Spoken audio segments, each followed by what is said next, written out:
my first year in LA. I end up moving in with like this big drug dealer, and I didn't know he was like the dude in LA. And he had a roommate. Well, he had a fucking mansion in Bel Air. He wanted me to house sit. He needed a white guy. I found out later to be the face of the neighborhood because we had these parties, and the cops would get called. And I'm the one going up to the end of the driveway because you had to walk to get to the house. You couldn't see it from the street. So if cops show up, he'd always be like, "Yo, G." Yeah, they at the gate. You had no idea something was up with this giant Come on, bro. Here's the thing. You don't. I'm from Ohio. I get to LA. I'm showing up now like at these LA parties, and I'm seeing houses I've never been in before. So I don't know. In LA, everything's kind of fake it till you make it type deal. Okay. So I don't know. I really was naive. I thought he threw parties. I thought he was a bodyguard. And I don't know what anything runs. I don't know what these houses run for. So I'm kind of clueless. You were a terrible cop. Guy's not putting it so together. he literally, I don't know. It's still my dude. He's in prison now. I still go visit him. Really? It's still my guy. Like, he got life. I don't think he's getting out. I hope he does, but I'm not going to say what he did. Yeah. Because I want him to get out. Yes. Yeah. But that's still my dog, man. But I just remember I came home one time and I had never seen that many drugs in a house. Yikes. Like, I walked in and there was just like the weed, the blocks was up to my calf, and it would fill this whole studio. And I go on, and then like 5 SUVs pull down the driveway, these Suburbans, and these brothers look like they was off the grid. They didn't smile. They didn't say hello. They opened the door and just started loading the shit up in the back of these SUVs. And I had one of my buddies was there, and he goes, "Is this weed?" And my boy goes, "Yeah, what do you mean?" He goes, "You want some?" He was like, I can have some of this? He goes, "If you want some, take some." He went like this, tried to take a pinch. And the motherfucker, if you won't get it. Like, I saw the glow from The Last Dragon come over. He goes, "Oh my God." So then he does the dumb shit. He goes, "Yo, I got some boys, man. I got some boys that'll buy some weed." He goes, "Give him my number." And then it ended up going bad because he's like, "Yo, your boys are bullshitting, man. Don't send nobody my way if they bullshitting." He like snapped on my boy because he tried to be like, "If you guys are going to buy some shit, this is like another level." Yeah. Like, they were running the shit like, I don't want to give everything away, but they were running through different states. Was there any concern during that time that you're like, okay, I have a promising career? That's why I got out. That's why I told him I got to move out. And how did that combo go? I literally told him, I said, "Bro," I said, I'm a comedian. I can't be around this shit. What'd he say? I get it. And then shout out to my ex-wife. She calmed him down because there was a point he got a little angry. What happened?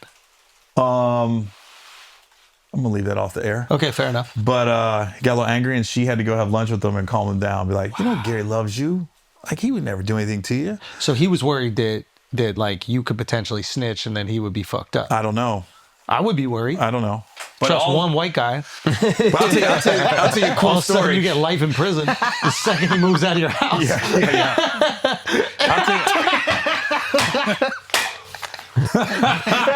That's why he goes and visits right now. Nah, we're cool. He knows that had nothing to do with me. But I'll tell you a cool story. So I just started headlining, and we're still living together. And I come home, and there's 2 girls in my room, right? Yeah. We had like I think 4 bedrooms in the house. And then there's 2 girls in my room, and I walked in, I go, "What the fuck?" So I go to his room. Now I go, "Yo, there's 2 girls in my room." He goes, "Oh shit, I thought you was getting back tomorrow." He's, "My bad, bro. I get him out." So the girl's like, "Oh, we're so sorry." He got a room. And he tells me, he goes, "Yeah, these are some of my girls from Vegas, man. I was looking out for them this week." They were like drop dead gorgeous. They looked like they were made in a lab, right? They were hookers that he brought to LA they were like going in the Palisades and everything. And he's the one that would drive them, sit outside, make sure they got their money. And I'm sure he was getting broke off a little bit too, right? Yeah, pimping is what we would call it. Could be. Yeah, I know. I knew you were going with that. Why bring words into it? Yeah. Why are you Pimp bringing comes it? with A visual. I was going with that. This was not the visual you think. Yeah. He was probably giving him a fair percentage. Yeah. They come out of my room. They leave The my guy was room. doing life in prison. He was probably really earnest with those girls. So you guys deserved it. They they leave my room, and I'm going. First, I was pissed. I go, motherfuckers in my room, but I can't be pissed because I'm sleeping under my roommate. I can't be mad. So it's this internal. And then I looked at my room. I go, our room's really fucking clean. And I was like, they washed my clothes. I was like, everything. I opened my drawer. I go, this shit is folded beautifully. Like, to be in my room, it never smelled that good. Yeah. Like all my shit was pressed. I was like this. Oh, yeah, that wasn't a bad deal. Then being in a room. Then he goes, yo, G. I mean, they here. Like if I want to do something, I was like, no, I'm good. Like if they would have called me when I was on that podcast with you and Charlamagne, it would have went down. It would have been over. I was too like green, freaking out. Yeah. Like, no, I'm good. Yeah. I'd never seen a guy pull pussy like him though. Really? In my life. Wait a minute, the drug kingpin and pimp who's good at getting girls? Ever.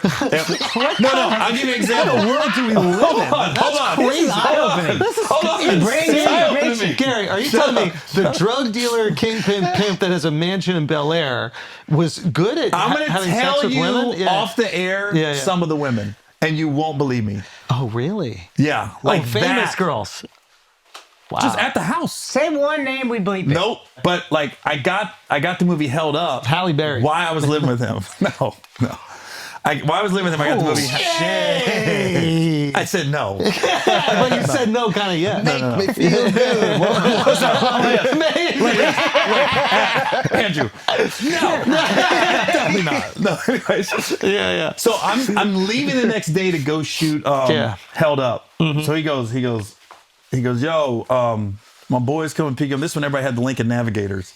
He goes, I said, nah, they're gonna have a car service. He goes, motherfucker, you ain't going to your first movie in a fucking a sedan. He said, he goes, nah, I got my boy coming. We're gonna take you right, like in the Navigator. How do you even like connect with this guy? Like, where does he? He used to always be at the comedy clubs. Really? And how I started hanging out with him was Thanksgiving. This before cell phones. Yeah.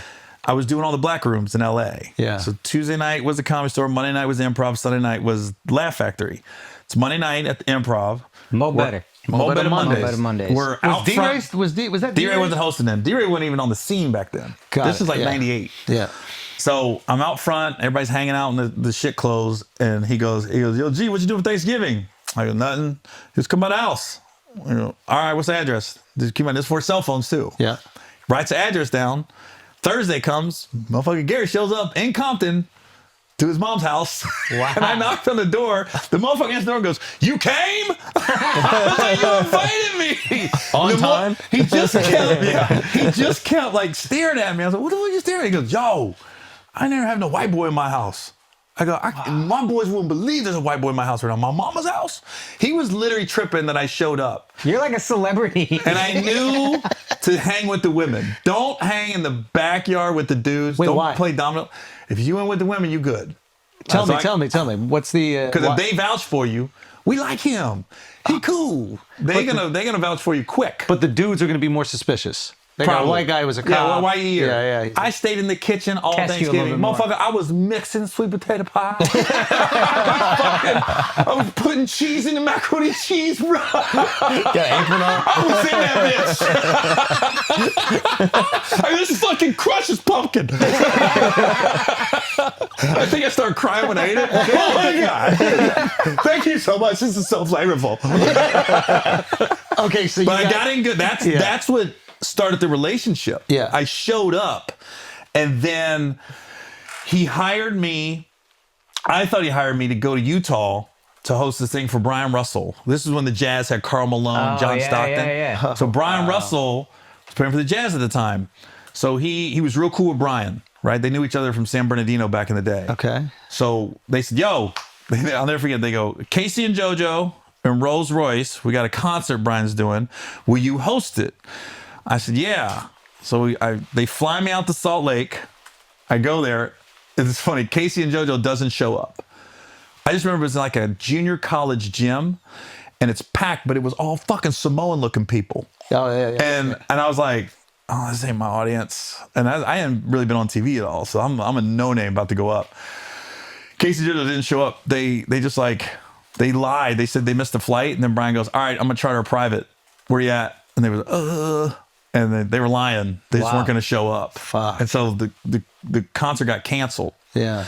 But it really got me in with like Brian Russell, my roommate, because they were close. And then I remember I went to the game the next night against Portland. Hold on. What happens with the show? They just everybody left. It just show's Wow. canceled. That was it. I stayed backstage the whole time. And they still paid me. I showed up. I mean, whoa. Wow. That's gotta be embarrassing for a guy like that. Yeah, he was hot. He was like, no show. They're not coming. Their band was there. Casey Wow. Joe, the only two that didn't show up. The band was there. The Rolls Royce was the open act. They were there. I was there. The only two people that didn't show up was Casey and Joe. So everybody's prepared to do the show. Yeah. And then they bail. And then they was like, we missed the flight. Why didn't they say their aunt died or something like that? I don't know. But I think they weren't expecting Brian to be like, yo, I'm about to send a private. Yeah. No, they were like, And then he pulled it. Yeah. yeah, he pulled their trump card, so to speak. Yeah. So that's what got me cool with them. And then we just became friends after that. And then he asked me to house sit. He said, yo, I'm about to leave town for a couple months, man. Can you house sit? And I was like, well, let me see the house. So I'm in this fucking 2-bedroom rundown apartment in North Hollywood off Lankershim. I went to this house. I went, what the fuck? Indoor pool on the inside and outside. Wow. Like, it was just the most beautiful home with nothing in it, by the way. No, there's no pictures, no TV, no refrigerator. Yeah. There's nothing in this bitch. Yeah. His door had a padlock on it. You couldn't get in his room. Yeah. And then I just remember I said, yeah, I can house sit here. And then I asked him, I said, can I put pictures of me up on the wall? He's like, I don't give a fuck what you do. Motherfucker, I was bringing girls back there. They thought it was my shit. It's like, what do you do? I'm a comedian, man. That's when comedians had TV deals. Yeah. ABC, I got CBS, Telemundo. development. I'm big in Germany, baby. I got steak sauce in that bitch. So you were living good while you're in LA, even though it's the beginning of your career. I can honestly say my first year in LA, the 98 year, I got to move with Jamie Foxx. I got to roll with Jamie. I'm going to keep that shit off the air. Because, Jamie can go. Like, parties-wise. Jamie's parties are legendary. Yeah. So I'm hanging out with Jamie. I got the big-ass house in Bel Air that people think is mine, that it's not. I go, I'll just put it like this. I lived what everyone thinks the Hollywood life should be for 1 year. Wow. And that was enough. I'd be dead. Really? Like, if I kept that going. Yeah, I'd be dead. Fuck. We had some parties. We had a July 4th party in 98. Kobe showed up. Nobody knew. He was just got done with his rookie year, right? My buddy from San Diego's there, and he fucked it up, the intro, because they go, yo, Kobe's here. And I was like, oh, there was a lot of other celebs there too, right? Kobe was like I don't know. He was like, he just didn't go out. Yeah. So for him to show up, it was a day party. Yeah. I just remember my buddy, keep in mind, everybody's acting like it's my house because he don't want anybody to know it's his. Mm-hmm. So when everybody comes, I'm getting introduced to everybody. So I'm thinking, hey, Kobe's here. I go out to say hi to Kobe. My fucking buddy is like within earshot, and he keeps walking around. He goes, Kobe Bryant. I can't believe Kobe Bryant's here. Jelly Bean's son. Kobe Bryant. I was going, dude, shut the fuck up. When he's standing there, in his dream, he goes, Jesus. Kobe, baby. Kobe Bryant. He goes, I can't believe Kobe's here. K to the O to the B to the E. And you can tell Kobe's like shaking my hand, but going, the fuck is this weirdo? But he just kept walking around us. Yeah. Like, what are you doing? Like, God. I pulled him aside, I go, what the fuck are you doing, bro? He goes, man, that's fucking Kobe Bryant, bro. That's Kobe Bryant. I was like, so Kobe's 19 at this point. Yep. Wow. He wasn't drinking or nothing. No, I'm not trying and to he was there incriminate for you. probably, yeah. He was probably there less than an hour. Wow. But he came, hung out, had some handler bodyguard with him. He was real cool though. Yeah. Real cool. But there was like, at that time, I bet you half the NFL was at that party. Holy shit. Wow. It was that party was so epic. I would be at like a Gold's Gym in Pasadena and somebody like, yo, you have another party? What the fuck? So you were in a lot of ways the man a year into comedy. Like, in LA. In LA. A year into your LA comedy. Yeah, you had I'm San Diego first and then you moved to LA. I'm a white guy doing all the black shit. Yeah. So I was the only one really so doing you it. were very recognizable. Early 20s. I'm at that age where you're going out and you're all that stuff. So it was, that was one of the funnest years of my life. Whoa. I really got to live the LA experience for 1 year. Okay, you're so popping at this time and all these people are coming to your house and it's the party. are you like believing the hype? Are you hitting on like famous chicks? Are you? I had no problem hitting on famous chicks. And was it successful? Huh? Couple. Really? No A-listers. What? Well, But you know, a couple classmates from a different world. I don't mean regulars. I mean one episode. Let me know you hit Whitley Gilbert. One of her sorority sisters. okay. Is when you move out, is it a reality check? Well, Like, I 'cause life- had to go. That was when the shit was hitting the fan, bro. Yeah. Like I'm seeing shit I shouldn't see. No, I know, but then you have to adjust your lifestyle. Yeah, now you're back in a two-bedroom. but no.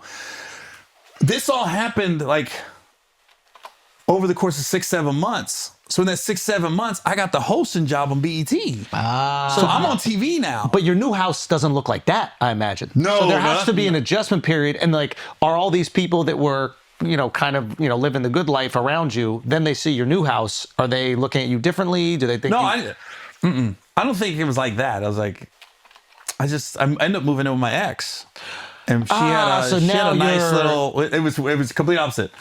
It went from party to now I'm living in a nice townhouse Domestic, in Glendale. Right. And so it's very quiet now. Yeah. You know what I mean? So it was an easy transition. Wow. I was tripping. Did you ever have interaction with Kobe after that party? Nope. You It never. was one and only. Wow. My boy fucked that all up. I still blame him to this day. I was Yeah. like, dude, what the f? He thought that was my house. It's like, I'll never forget his fucking cheesy ass. I can call it out. Scott King, motherfucker from Dayton, Ohio. God damn it, Scott. You fucked that all up. And every time the cops came, were you able to smooth it over? Every time. There was never a moment where What it did was you like, say? Did you play the military card? What did you say? No, so there wasn't neighbors close by, but they were in the vicinity. And all they see is like a line of cars and black people getting out, And I'm talking you're talking like Nate Dogg type people, right? You're not looking at Wayne Brady's getting out. You know what I mean? So they're like, it's all these black people, and they're hearing music and we're partying. We never had late night parties. It was always the July 4th was like noon to 7. That's smart. And then we weeded everybody out, and then we'd let maybe like 30 people stay late. And it was always good odds. It was 10 dudes and like 20 girls. Yeah, you know what I yeah, mean? yeah. And is that by Freak design? offs. Like, are you? What's that? The freak off. So the freak offs are happening at your house. I'm like this. I've never heard of that. Hold on. What is a There is a story I can share. So the same night the July 4th party, we're in a jacuzzi, and there's like 10 people in the jacuzzi, and we're all just kind of sitting. Keep in mind, I'm still young in the game, and I'm just soaking everything in like a sponge. We had a sauna, and this guy started fucking this girl in the sauna. So everyone's just talking. Let's say we're talking about the Lakers or the Clippers or something, and all they see is this girl's ass cheek and the steam, and he's just pounding it, and he's got her up, and nobody's acknowledging it. I'm going, are we not gonna talk about the bitch getting fucked? I don't care that Karl Malone punked Shaq in the playoffs. This dude is fucking a girl right here. So the whole time we're talking to him, I'm going like this. Yeah. It never got acknowledged, and then they just came out like, how y'all doing? It's like, oh, LA's different. Really? LA's different, bro. So you live like what people assume is the wild LA life. Yeah. I observed it. You observed it. I don't want to put anything bad on you, but like when people do talk about Hollywood and these freak offs and these parties, there is a version of that which kind of exists. Is that what you're saying? I don't doubt anything after that first year I saw. That's So you think insane. it gets as crazy as everybody says, even crazier than what you saw? I think it gets way crazier than what I saw. Like I saw a minor version of like it. when people talk about the Diddy shit, are you like 100% some weird things were I think happening 100%. at those parties? Yeah. Wow. Yeah. Like shit that ever made you feel uncomfortable? Or Did he ever ask you to No, live no, with him? dude, Talk not- about touch me and shit. nothing illegal. No, nothing illegal in that way. But like so debaucherous that you're like, gay? You're saying gay. no. I'm I'm not saying that. I mean like so debaucherous that you're like, yo, what are we even doing here? Like No, I see, fucking you know is what I fun, but No, I never saw nothing that would make me uncomfortable. I would say that. Yeah.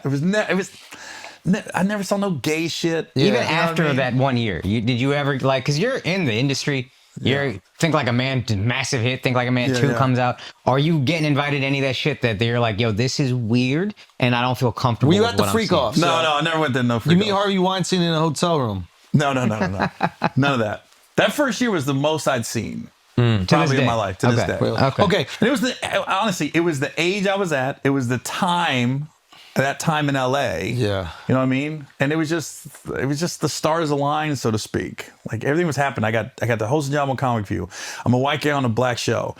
I get a movie with Jamie Foxx, which is huge that Which time, movie right? was it? Held Up. Oh, yeah. So we shot up in Canada, so I was kind of, Jamie was feeling me out, like, is Gary cool or not? You know what I mean? So it was just honestly, I wouldn't change anything. It was great. Wow. And the thing is, I'm still cool with the dude. After it all hit the fan, I still go. I visited that dude and I visited him in San Quentin in Folsom. He's somewhere else now. I'm probably gonna go see him in a couple weeks when I'm up in the Bay. You know what I mean? That's still my guy. He didn't never do me wrong. Right. You know what I mean? I literally told him, like, when I had to move out, I go, dude, I can't be around this shit, bro. Yeah. I mean, I'm not seeing anybody rob anybody. I'm not seeing anybody overdose, but I'm going, Jesus, the one story that I was like, oh, this is different. It used to be the Key Club in LA. Yeah. So, and the Century Club was Sunday night in LA. Okay. The Century Club's a better story. The promoter for the Century Club at the time, I don't know who he was. I'd always go there with my guy, right? We always got in, we always walked in, nobody stopped us, right? One night I went out by myself and I told him, I said, bro, I'm gonna go up to the Century Club. He goes, all right, I'm just gonna chill at the house. All right. So I go, the promoter wouldn't let me in. So I'm sitting there, I was like, wait a minute. And he literally asked, he goes, yo, where's the little boy? I was like, oh, he didn't come. And he was like, all right, and just let me stand out there. I go, oh. So I just got in my truck and drove back home. So I'm home like an hour later. He goes, I thought you was going to Century Club. I go, yeah, your boy wouldn't let me in. He goes, I'll handle it. That's all he said, right?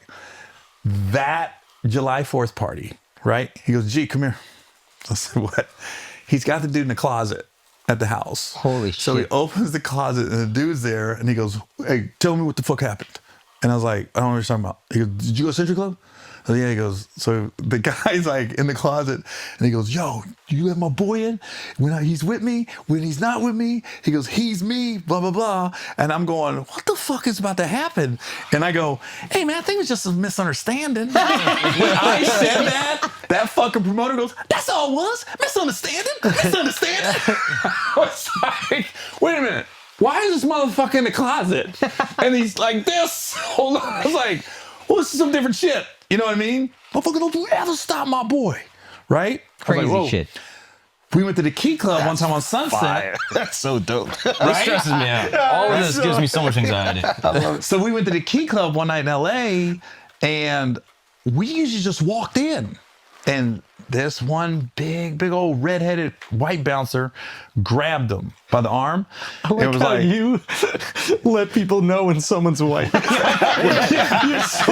Most white people just, they never say the color of skin if it's a white person. Yeah, no, he's but white. you're around so few white people that you have to point it out. Yeah, redheaded white dude. You know who you were? The bouncer at the Key Club. That's so funny. So We would have got it with redhead. But he's like, nah, they come take red bone. I don't want to be.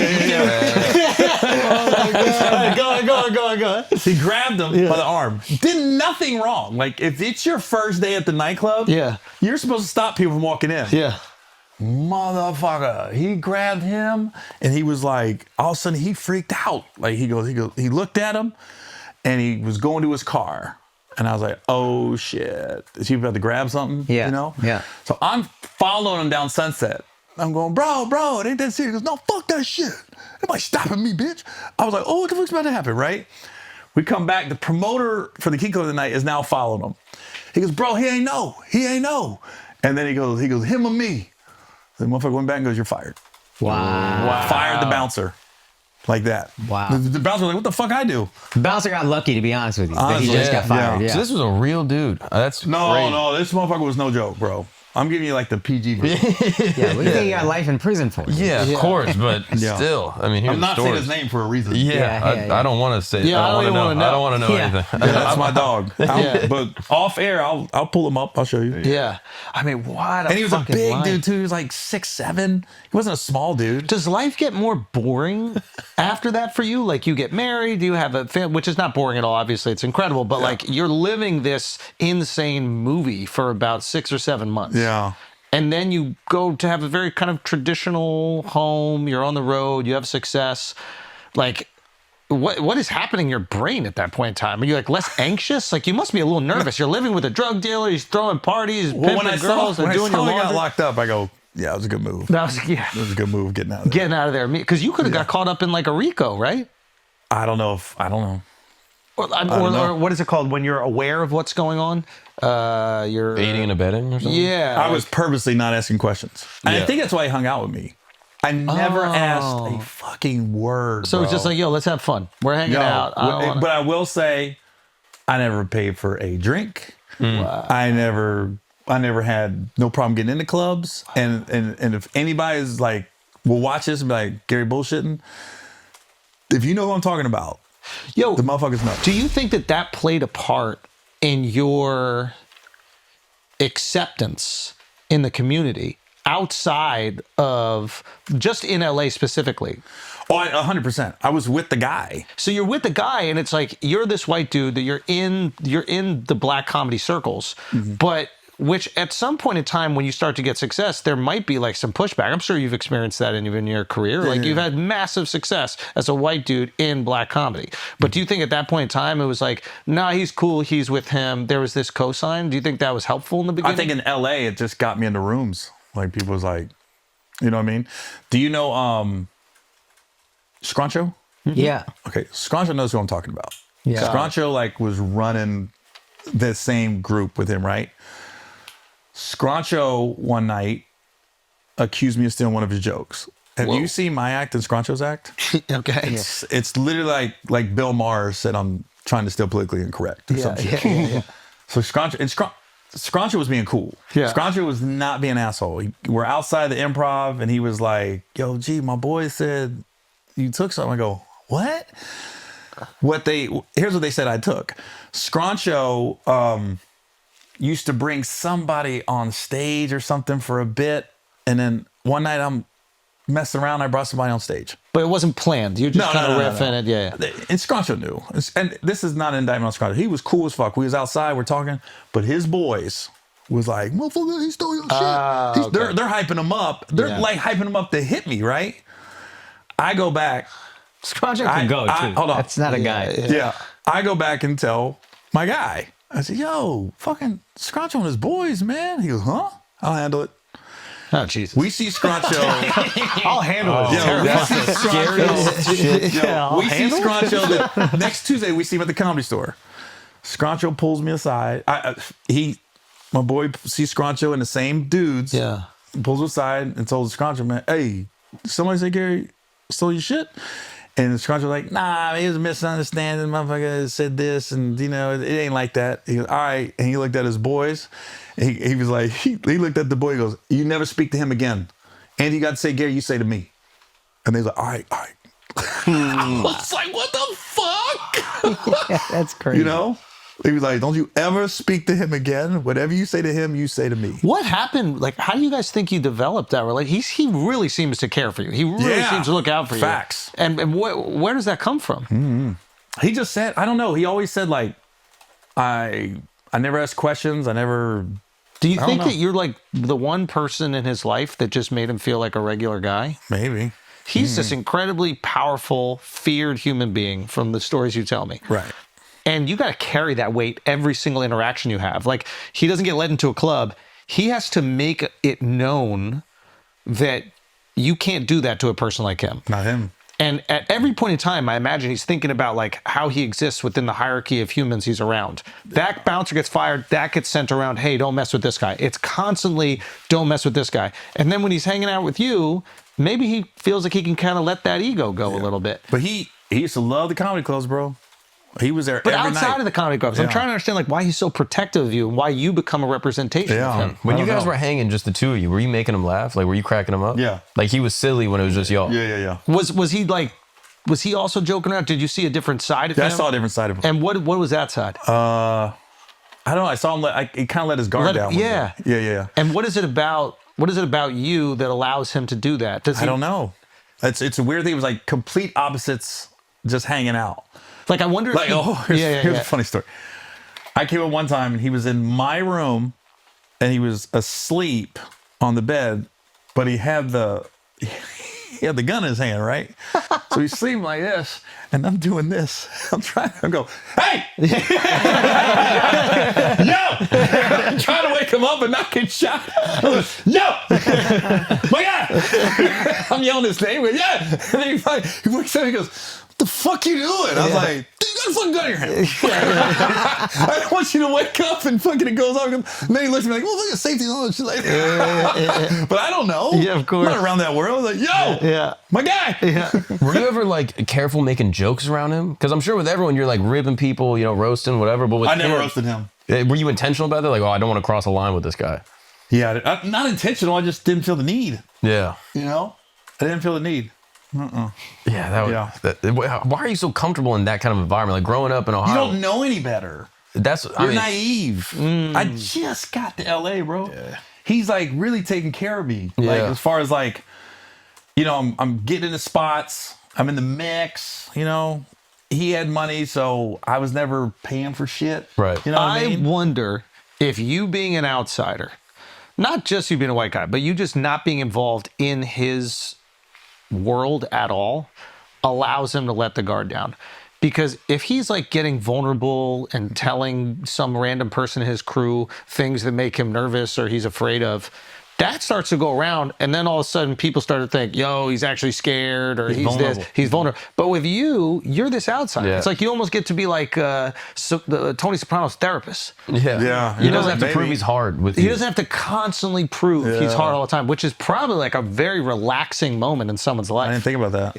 Yeah. No? Yeah, you're just laughing, making him laugh. Y'all are just goofing around. Yeah, It's like yeah. it's such a break from the rest of his life. Yeah. I mean, just I can't imagine the pressure of every interaction in your life. You have to let everybody in that room know that you are the baddest motherfucker on the planet. That's stressful to even consider. yeah. I Like, wouldn't fuck with him. The fact he doesn't get let in the club and he has to go. I'm sure on some level he's just like, fuck, if I don't make a thing out of this, they're going to think I still don't know what was going to happen. he was going to make a It situation. seemed like it, yeah, but I was like, what is going on right now? You know what I mean? I still have no idea what would happen that night. Fuck. Yeah. So then you leave that, you go on the road, and at this